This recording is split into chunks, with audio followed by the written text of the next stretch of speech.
other languages. They got the Hooked on Phonics. I know everybody's heard that advertised. And you even learn things that you don't want to learn, like call me, Alabama. Everybody's associated with law, just because of that one little jingle. People pay millions of dollars. I have a friend where we go out on date night and we eat at his restaurant, and he knows Alex Shunnarah, and he says they spend over $1 million a year just on those billboards and that advertisement. Of course, my first thought was, that money could be better spent, but it generates, and so that's how we learn stuff. So I'll be repeating myself a lot. We're going to be speaking on Commandment 4 and 5 tonight.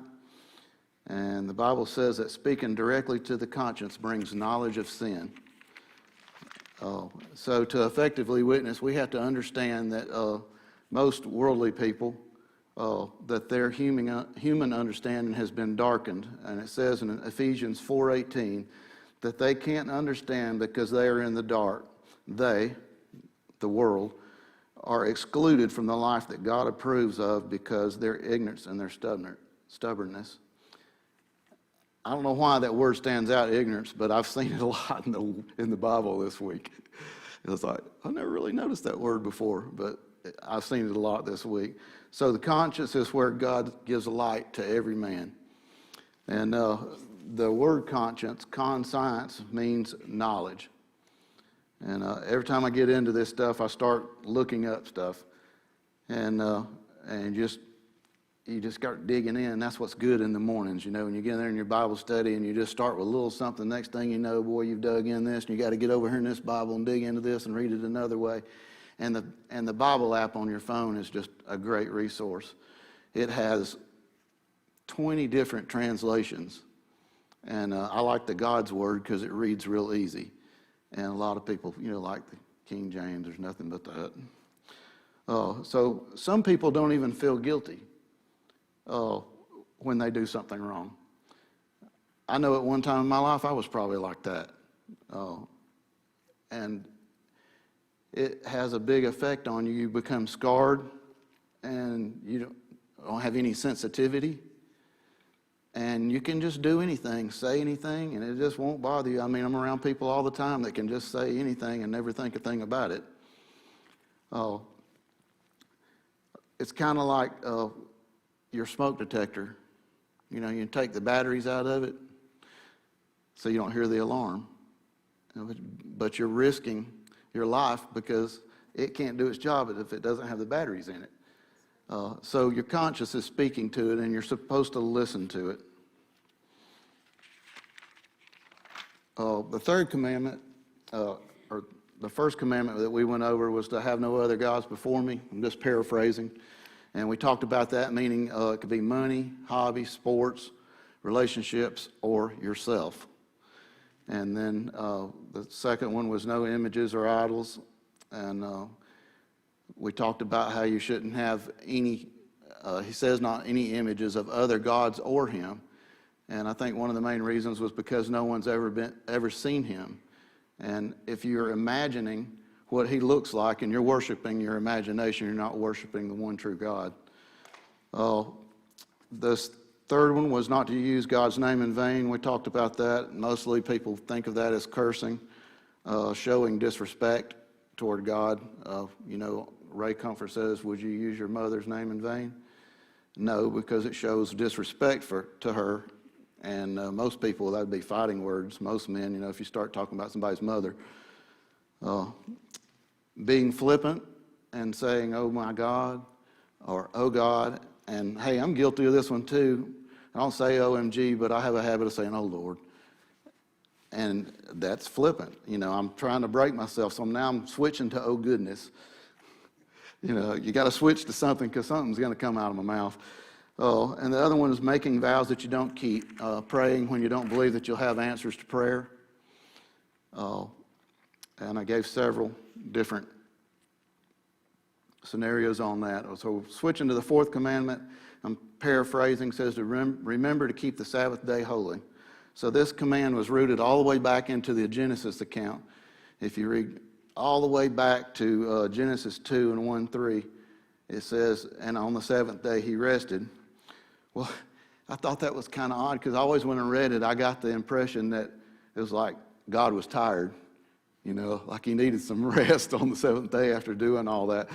But that's really not what it means at all. It's saying that it's finished is meaning that it's never to occur again. Just like Jesus said on the cross when he died, it is finished. The sin debt was paid and it was never going to occur again. It was done perfectly. And the Genesis account, the creation of the world was done perfectly, and when he died on the cross, it was done perfectly. And it's pointing out the creation of the heavens and earth distinguishes the true God from false gods. I had to read that 3 or 4 times.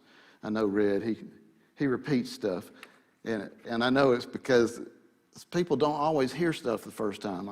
I don't. I'm down a rabbit trail with the last verse he gave, and then I'll look up and he's on something else. So I'm going to say it again. Pointing out the creation of the heavens and the earth distinguishes the true God from false gods.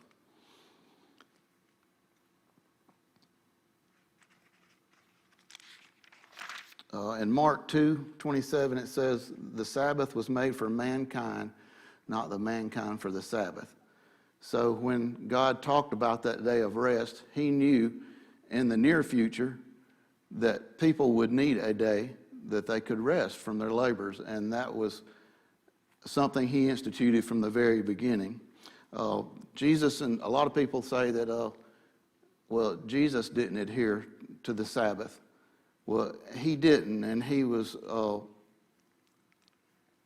he was strongly against the legal aspect of people strictly adhering to the Jewish laws. There's lots of examples of that. I think I got one in Matthew 12, 1-14. It's kind of lengthy, but he tells about them going into the temple and eating the bread.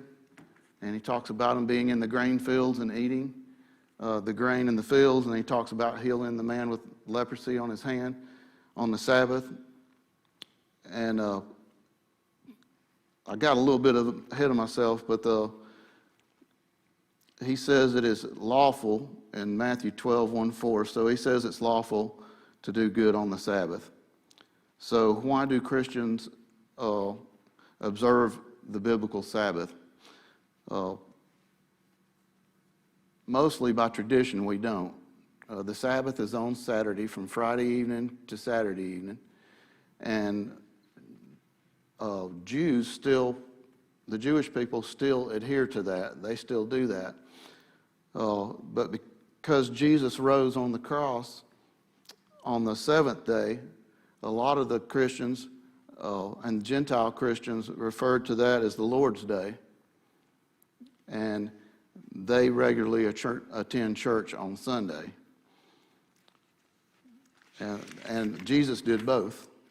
He attended the Sabbath and then continued going to church on Sunday. The Gentiles, the Jews, began to convert to Christianity, and disputes broke out between them whether or not they were to observe the Jewish laws.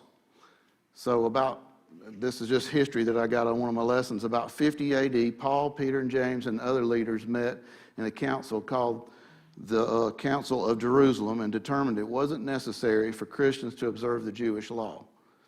And that's found in Acts 15, 28 and 29.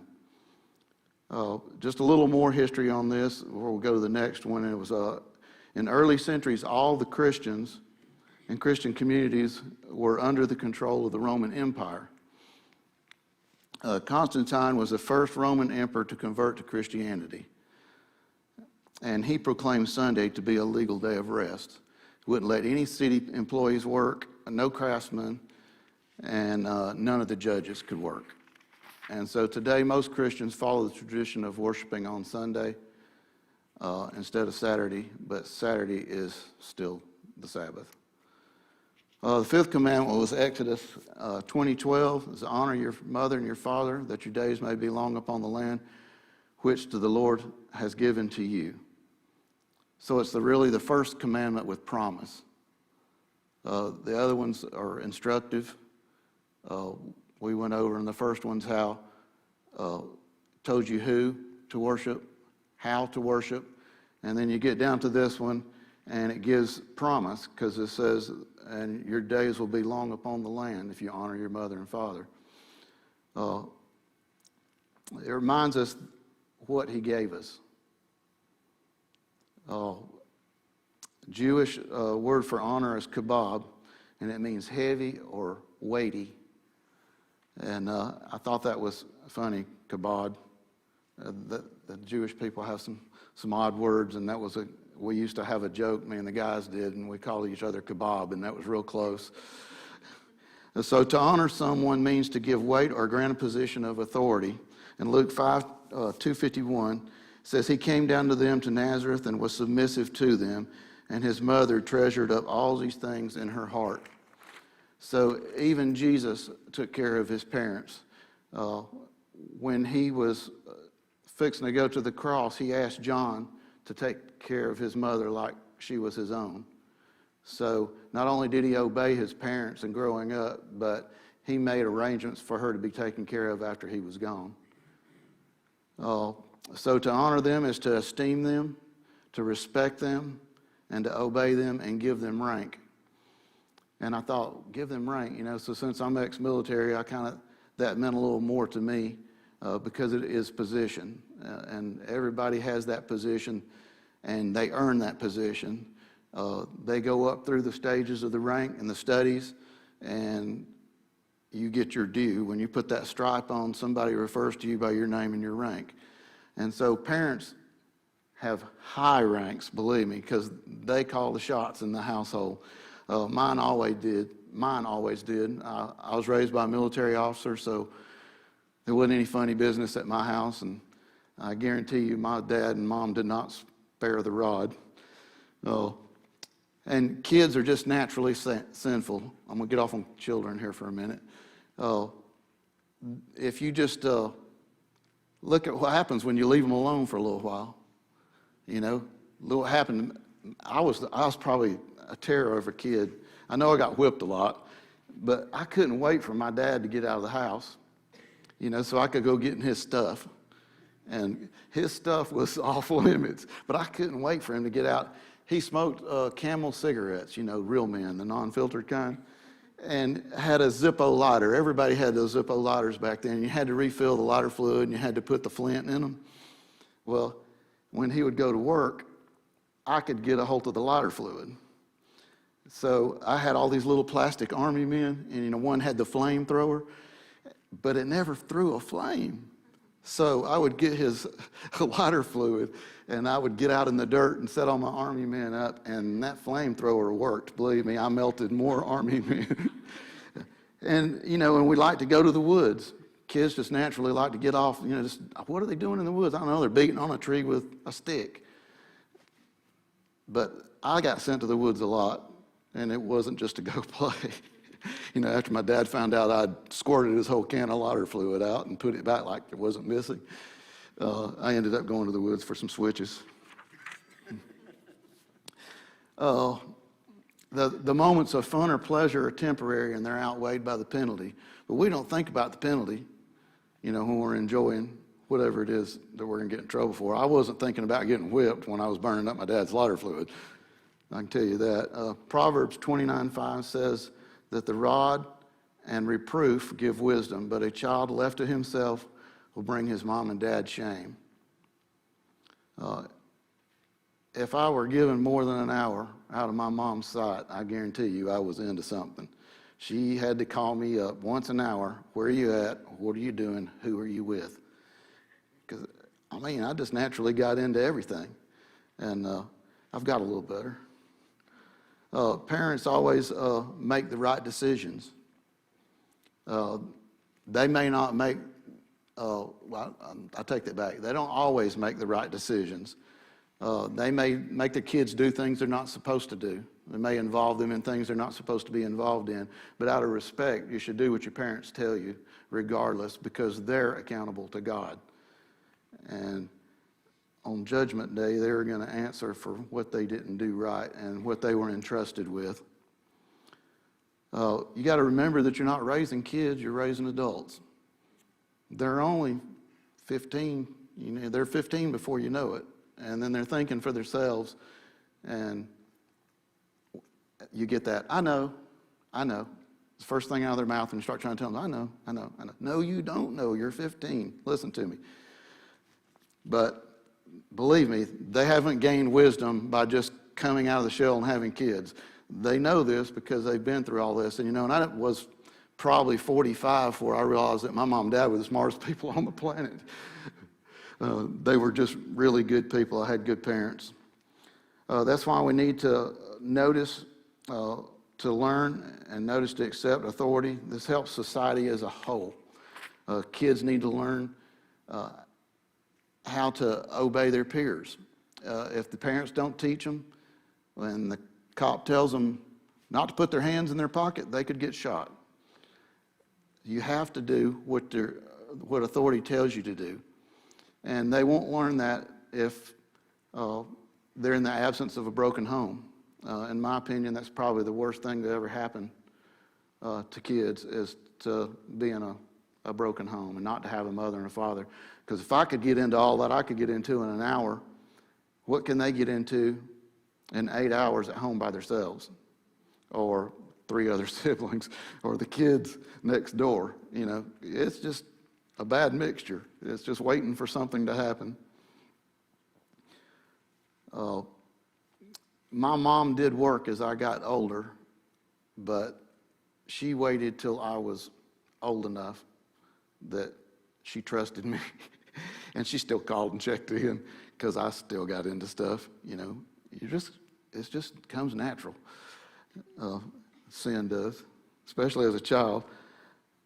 As an adult, we need to be close at all times. There needs to be a mom or a dad around. The things that they get into, which is very easy. You think, well, where would my kid get some drugs? They're right next door. The best parents and the best looking family living right next door, and they got everything going on for them, looks like, but their kids got drugs.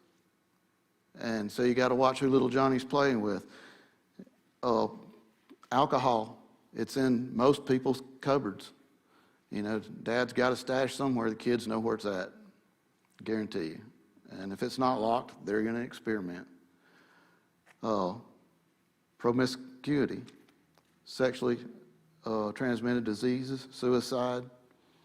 Kids these days don't even know what they are. They don't know if they're boys or they're girls. They're just confused because they have no one leading them, no one guiding them, no one telling them. The point of saying all this about kids is if you don't raise them with respect, then they're not ever going to respect God. When you introduce them to God, whether it's later in life or it's earlier in life, I guess if you bring them up in the way they should go, they'll follow it. But a lot of kids and a lot of people become Christians late in life, and the kids have already started the growing process. So your time frame is shorter, in what you can show them. Okay, so the fifth commandment promises if children honor their mother and their father, or don't honor their mother and father, all will not go well for them. And we know that by the things I just outlined, the things that they'll get into. No parameters, no guardrails on the road, just do whatever. Mom just lets me do whatever. As long as I'm not bothering her, or as long as I'm not bothering Dad, I can do whatever I want to do. And witnessing to some people, they'll say that they've followed this commandment, that they've honored their mother and their father, so it's better to start off with, have you ever told a lie? Or have you ever stolen anything? Those are two that you can't quite get out of. So that's it. That's all I have, short and sweet tonight. Got anything?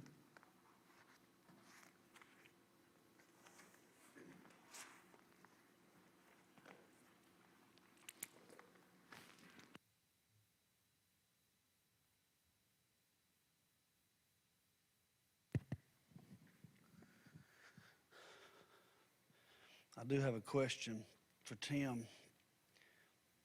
He's talking about honoring your father and your mother. You have met my mom, right? Yeah, okay. So it even, does it apply to me as well? I mean, can we draw?